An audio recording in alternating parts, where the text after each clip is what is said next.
अन्नपूर्णा गाडगीळ आणि sons limited 1832 पासून।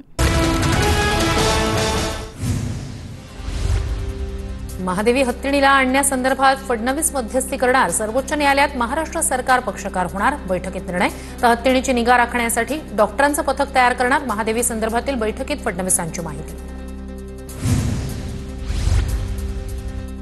राज्य सरकार पूर्ण ताकदीनं नांदणी मठासोबत मठानं एक याचिका दाखल करावी आणि सोबतच राज्य सरकार सुद्धा एक याचिका दाखल करेल। महादेवी हत्तीणीबाबतच्या बैठकीत मुख्यमंत्र्यांचं वक्तव्य। कोल्हापुरातील महादेवी हत्तीणी संदर्भातील बैठकीत मुख्यमंत्र्यांनी जनभावना समजून घेतल्या। सरकार प्रयत्नशील असल्याची सूत्रांची माहिती। तर महादेवी परत यावी हीच सर्वांची इच्छा। फडणवीसांचं बैठकीत वक्तव्य। हत्तीणी संदर्भातील बैठकीसाठी मला निमंत्रण नव्हतं। बैठकीला न बोलावल्यानं शाहू महाराज नाराज। राज्य सरकार हत्तीणीची जबाबदारी घेणार। महादेवी परत यावी यासाठी सरकार मध्यस्थी करणार। मठासोबत सरकार उभं राहणार। धैर्यशील माने यांची माहिती। महादेवी हत्तीण परत येणारच। हसन मुश्रीफ यांच्याकडून विश्वास व्यक्त। महादेवीला परत आणण्यासाठी सर्वोच्च न्यायालयात देखील जाऊ, मुश्रीफ यांचा इशारा। महादेवी हत्तीणीसाठी कोल्हापूरकर रस्त्यावर उतरले, रडले। उपचाराची गरज म्हणून माधुरी हत्तीणीला वनतारामध्ये घेऊन गेले। मात्र माधुरी हत्तीण वनतारामधून नांदणी मठात पुन्हा आल्यावर आम्ही स्वागत करू। खासदार संजय राऊत यांची प्रतिक्रिया। कबूतरखान्यासंदर्भात मंत्रालयात मुख्यमंत्री फडणवीसांच्या उपस्थितीत बैठक। कबूतरखाना अचानक बंद करणं योग्य नाही। मुख्यमंत्री फडणवीसांकडून मत व्यक्त। तर कबूतर वाचवण्यासाठी मुख्यमंत्र्यांचा पुढाकार। संसद भवनात एनडीएच्या संसदीय पक्षाची बैठक संपन्न। आगामी कार्यक्रमांमध्ये सक्रियपणे सहभागी होण्याचं पंतप्रधानांकडून आवाहन। तर ऑपरेशन सिंदूर आणि ऑपरेशन महादेवच्या यशाबद्दल एनडीए खासदारांनी एकमतानं ठराव मंजूर केला। इंडियाच्या बैठकीमुळे भीती निर्माण झाल्यानं आजची एनडीएची बैठक। मोदी निवृत्त होत आहेत म्हणून त्यांचा आज सत्कार होतोय का? पीओके ताब्यात घेतलं असतं तर आम्हीही सत्कार केला असता, संजय राऊतांचा टोला। इंडियाच्या बैठकीमुळे भीती निर्माण झाल्यानं आजची एनडीएची बैठक। मोदी निवृत्त होत आहेत म्हणून त्यांचा आज सत्कार होतोय का? राऊतांचा सवाल। पीओके ताब्यात घेतला असता तर आम्हीही सत्कार केला असता, राऊतांकडून टोला। मोदी ट्रम्प विरोधात घोषणा करतील असं वाटतं। ट्रम्प यांना धडा शिकवतो असं मोदी म्हणाले तर आम्ही सत्कार करू। राऊतांकडून कानपिचक्यात मोदी घोषणा करून देशाचं वाटोळं करतात, राऊतांचा हल्लाबोल। ताई असंवैधानिक कृती करणार असाल तर ते समर्थनीय नाही। आमदार रोहित पवारांचं मेघना बोर्डीकर यांना ट्विट करत उत्तर। धनंजय मुंडेंची मंत्रिमंडळात परतण्याची तारीख ठरली असावी। मुंडेंना कोणीतरी आश्वासन दिलं असेल म्हणून ते बंगला सोडत नसतील। मुंडेंनी अजून सातपुडा बंगला न सोडल्यानं सतेज पाटलांचा निशाणा। जळगावातील 36 शाळा बोगस शालार्थ आयडी प्रकरणात अडकल्या। मुक्ताईनगरच्या कोऱ्हामध्ये 18 बोगस शिक्षकांची भरती। मोजक्या शाळांची शिक्षणाधिकाऱ्यांकडून चौकशी। याबाबत चौकशी करावी, एकनाथ खडसेंची मागणी। धाराशिवमध्ये जरांगेंची आज मराठा बांधवांसोबत बैठक। मुंबईत 29 ऑगस्टला होणाऱ्या आंदोलनाच्या पार्श्वभूमीवर बैठक। धाराशिवमध्ये पोहोचताच मनोज जरांगे पाटील यांचं जोरदार स्वागत। 29 ऑगस्टच्या आंदोलनात काही चूक झाली तर किंमत मोजावी लागेल। एकदा डोकी फुटलीत, आता आई बहिणीला धक्का लागला तर माफी नाही। मनोज जरांगे पाटील यांचा मुख्यमंत्री फडणवीसांना इशारा। नागपुरात येस बँकेकडून झालेल्या फसवणुकीविरोधात मनसेचं आंदोलन। येस बँकेकडून ग्राहकाची फसवणूक झाल्याचा मनसेचा आरोप। मनसेकडून कर्मचाऱ्याला मारहाण तर बँकेच्या बोर्डाला काळं फासलं। पोलिसांकडून आंदोलकांना अटक। मुख्यमंत्री एकनाथ शिंदे दिल्ली दौऱ्यावर। उद्या दुपारपर्यंत एकनाथ शिंदे दिल्लीत असणार, सूत्रांची माहिती। शिंदेंचा एकाच आठवड्यात दुसऱ्यांदा दौरा। राजकीय वर्तुळात चर्चा। उद्धव ठाकरे उद्या पक्षाच्या सर्व खासदारांची रात्री बैठक घेणार। तर दिल्ली दौऱ्यात उद्धव ठाकरेंची 7 ऑगस्टला पत्रकार परिषद। सकाळी 11 वाजता संसद भवनातील पक्षाच्या कार्यालयाला भेट देणार। ठाकरे बंधू महापालिका एकत्र लढण्यावर राऊतांचे सकारात्मक संकेत। एकत्र लढण्यावर ठाकरे बंधू चर्चा करणार। एकत्र लढणार का या प्रश्नावर संजय राऊतांचं उत्तर। कल्याणमधील गोळीबार प्रकरणी माजी आमदार गणपत गायकवाड यांच्यासह 3घांचा जामीन उच्च न्यायालयानं फेटाळला। उल्हासनगरच्या हिल लाईन पोलीस स्थानकात गणपत गायकवाड यांनी महेश गायकवाड यांच्यावर केला होता गोळीबार। शिवसेना प्रमुख बाळासाहेब ठाकरे हेच आमचे बाप, आम्ही बाप बदलत नाही। आमचा बाप काढण्याची कुणाला गरज नाही। परिणय फुकेंच्या वक्तव्यानंतर प्रताप सरनाईक यांची प्रतिक्रिया। भरत गोगावलेच रायगडचे पालकमंत्री व्हायला हवे. 15 ऑगस्टला झेंडावंदनाचा मान गोगावलेंनाच मिळावा. मुख्यमंत्र्यांकडे मागणी करणार मंत्री उदय सामंत यांची प्रतिक्रिया. उदय सामंतांची मागणी योग्य आहे. रायगडमध्ये शिवसेनेचे 3 आमदार सामंतांनी केलेली मागणी योग्य. 15 ऑगस्टला झेंडावंदनाचा मान गोगावलेंनाच मिळावा. सामंतांच्या मागणीला आमचा पाठिंबा. आमदार आशिष जयस्वाल यांची प्रतिक्रिया. शिंदेंच्या सेनेचे आणि राष्ट्रवादीचे अनेक मंत्री फक्त नावापुरते त्यांच्या खात्याचे अधिकार स्वतः मुख्यमंत्री घेतात. प्रत्येक निर्णयात मुख्यमंत्र्यांचा हस्तक्षेप असतो. वैभव नाईक यांचं वक्तव्य. बुलढाण्याच्या चिखलीत बेलपत्र विक्रेत्यावरील कारवाई विरोधात ठाकरेंची शिवसेना आक्रमक. नगर परिषदेनं नियुक्त केलेल्या ठेकेदारानं बेलपत्र पायानं तुडवल्याचा आरोप. ठाकरेंच्या सेनेची ठेकेदारावर कारवाईची मागणी. धाराशिवमध्ये काँग्रेस कार्यकर्ता पदाधिकाऱ्यांचा भाजपमध्ये प्रवेश. भाजपचे प्रदेशाध्यक्ष रवींद्र चव्हाण यांच्या उपस्थितीत मुंबईत प्रवेश.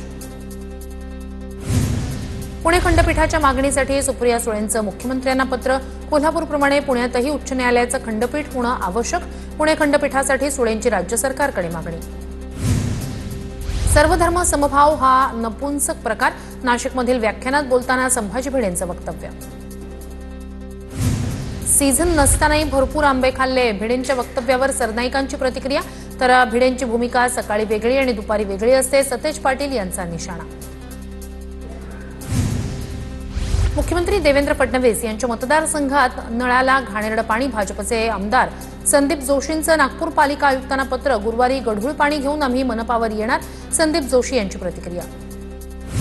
मंत्री नरहरी झिरवाळ अडचणीत येण्याची शक्यता. अन्न औषध प्रशासनाच्या कर्मचाऱ्यांचं झिरवाळांकडून निलंबन. मात्र चौकशी न करता चुकीच्या पद्धतीनं निलंबन केल्याचा आरोप. दत्तात्रय भरणेंनी कृषीमंत्री पदाचा पदभार स्वीकारला. पदभार स्वीकारताच भरणेंनी मुख्यमंत्री उपमुख्यमंत्र्यांचे मानले आभार. शेतकऱ्यांच्या समस्या सोडवण्याचं काम करणार भरणेंचं वक्तव्य. विधिमंडळ अधिवेशनातील राडा प्रकरण. मरीन ड्राईव्ह पोलिसांकडून अहवाल विधिमंडळाकडे सादर. सूत्रांची माहिती. तर चौकशी अंती पोलिसांकडून अहवाल तयार. सूत्रांची माहिती. विधानसभा अध्यक्ष काय निर्णय घेणार याकडे लक्ष. विधिमंडळ परिसरातील मारहाण प्रकरणात विशेषाधिकार समिती ॲक्शन मोडवर. गोपीचंद पडळकर आणि जितेंद्र आव्हाड यांच्याकडे विधिमंडळ विशेषाधिकार समितीनं खुलासा मागितला. 15 दिवसात पडळकर आणि आव्हाडांना खुलासा देणं गरजेचं. भाजप नेते किरीट सोमय्या यांची कळवा पोलीस ठाण्यात भेट. अनधिकृत भोंग्यांवर कारवाई करण्यासंदर्भात पोलिसांशी चर्चा. गोट्या गित्तेचा नवा व्हिडिओ समोर. ईव्हीएम मशीनवर मतदान करताना लाईव्ह व्हिडिओ काढला. महादेव मुंडे प्रकरणात संशयित आरोपी गोट्या गित्तेचा पोलिसांकडून शोध सुरू. पालकमंत्री घरी येऊन गेले तरी विधिमंडळात आम्ही एकमेकांच्या विरोधातच. सरनाईकांच्या भेटीवर पक्षश्रेष्ठींना स्पष्टीकरण दिलं. धाराशिव उमरग्याचे आमदार प्रवीण स्वामी यांची प्रतिक्रिया. जितेंद्र आव्हाड यांच्या वाढदिवसाच्या बॅनरवर राज ठाकरेंचा फोटो. सुप्रिया सुळे, राहुल गांधींसह उद्धव ठाकरे आणि राज ठाकरे यांचाही एकत्रित फोटो. कार्याध्यक्ष प्रवीण पवार यांच्या वतीनं मुंबऱ्यात बॅनरबाजी. मुंबई गोवा महामार्गावर खड्ड्यांचं साम्राज्य. गणेशोत्सव काळात चाकरमान्यांना प्रवास करणं अवघड होणार. मुंबई गोवा महामार्ग गेली 11 वर्ष पूर्ण होत नाहीये. ठेकेदारांना वारंवार पाठीशी घालण्याचं काम सुरू. वैभव नाईक यांच्याकडून नाराजी व्यक्त. खालिद का शिवाजी मराठी सिनेमा प्रदर्शनाआधीच वादात. सिनेमावर बंदी घालण्याची हिंदू महासभेची मागणी. सिनेमा दाखवला तर सिनेमागृहात महाराजांवर आख्यान देणार. आनंद दवेंचं वक्तव्य. शायना एनसी यांच्यावर मोठी जबाबदारी. शायना एनसी शिंदेंच्या शिवसेनेच्या राष्ट्रीय प्रवक्तेपदी नियुक्त. जम्मू काश्मीरला स्वतंत्र राज्याचा दर्जा देण्याची मागणी. याचिकेवर 8 ऑगस्टला सुप्रीम कोर्टात होणार सुनावणी. राज्य दर्जा पुनर्संचयित करण्यासाठी केंद्र सरकारला निर्देश देण्याची मागणी. जम्मू काश्मीरचे माजी नायब राज्यपाल सत्यपाल मलिक यांचं निधन. दिल्लीतील आरएमएल हॉस्पिटलमध्ये सत्यपाल मलिक यांनी घेतला अखेरचा श्वास. गेल्या काही महिन्यांपासून सत्यपाल मलिक यांची प्रकृती खालावली होती. अजित पवारांच्या राष्ट्रवादीचे जिल्हाध्यक्ष उमेश पाटील यांची एमआयडीसीतील केमिकलयुक्त पाण्याविरोधात भूमिका. कंपन्यांकडून केमिकलयुक्त पाणी शेतात सोडलं जात असल्याचा आरोप. संबंधित कारखान्यांवर कारवाई करण्याची मागणी. गोंदिया जिल्ह्यात नगरपंचायत नगरपरिषद निवडणुकीची रणधुमाळी सुरू. प्रफुल्ल पटेल यांच्या हस्ते सडकर्जुनी आणि गोंदियात बैठका. कार्यालयाचं उद्घाटन. मालेगाव मध्यचे आमदार मुफ्ती इस्माईल यांना 10,000चा दंड. न्यायालयात सतत गैरहजर राहिल्यानं न्यायालयानं दंड ठोठावला. आमदार इस्माईल यांच्या विरोधात धर्माच्या नावावर निवडणुका जिंकण्याचा आरोप करत याचिका दाखल. साताऱ्याच्या कुसगाव एकसर व्याहळी गाव ते नवी मुंबईपर्यंत ग्रामस्थांचा पायी मार्च, अनधिकृत दगडखाण आणि क्रशर प्लांट बंद करण्याच्या मागणीसह मंत्री मकरंद पाटील या प्रकरणी दुर्लक्ष करत असल्याचा आरोप. तर केंद्रीय गृहमंत्री अमित शहा यांनी उत्तराखंडचे मुख्यमंत्री पुष्कर सिंह धामी यांना फोन केलेला आहे. फोनवरून धराली गावात झालेल्या ढगफुटीच्या घटनेची माहिती घेतली आहे. केंद्र सरकारकडून सर्व ती मदत केली जाणार असं आश्वासन केंद्रीय गृहमंत्र्यांनी दिलंय.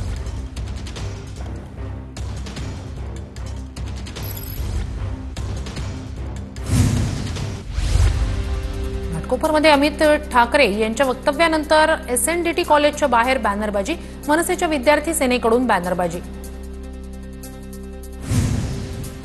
दौंडच्या यवतमधील परिस्थिती पूर्वपदावर, बाजारपेठ कायमस्वरूपी खुली करा, जमावबंदी असल्यानं जीवनावश्यक गोष्टी मिळत नाहीत, जमावबंदीचे आदेश कायमस्वरूपी काढण्याची नागरिकांची मागणी. वर्ध्यात अवयवदान दिनानिमित्तानं आयोजित जनजागृती रॅलीला सामाजिक संघटना आणि विद्यार्थ्यांचा उत्स्फूर्त प्रतिसाद, विद्यार्थ्यांकडून अवयवदानासाठी जागर. जळगाव महापालिकेचे मुख्य वैद्यकीय अधिकारी डॉक्टर विजय घोलप यांचं निलंबन, सहकारी महिला डॉक्टरशी गैरवर्तन आणि बेकायदेशीर नियुक्ती प्रकरणात घोलप यांच्यावर कारवाई. पालघरमध्ये आंदोलन करणाऱ्या कामगारांना चिरडण्याचा प्रयत्न, कंपनीच्या वयोवृद्ध मालकिणीचा माजुरडेपणा समोर, दुर्घटनेत 3 ते 4 महिला कामगार जखमी, वेळेपेक्षा अधिकचं काम करावं लागत असल्यानं कामगारांचं आंदोलन. पुण्यात वेतन न दिल्यानं TCS कर्मचाऱ्यांचं फुटपाथवर झोपून आंदोलन, कंपनीचा ID ऍक्टिव्ह नसल्यानं वेतन जमा न झाल्याचा कर्मचाऱ्याचा दावा, कर्मचाऱ्यानं न सांगता सुट्टी घेतल्यानं त्याचं पेरोल स्थगित केलं, कंपनीचं स्पष्टीकरण. पुण्यातील नवले रुग्णालयातील कर्मचाऱ्यांचे पगार 9 महिन्यांपासून थकीत, रुग्णालयातील कर्मचाऱ्यांचं ठिय्या आंदोलन, पगार होईपर्यंत ठिय्या देणार असल्याची कर्मचाऱ्यांची भूमिका.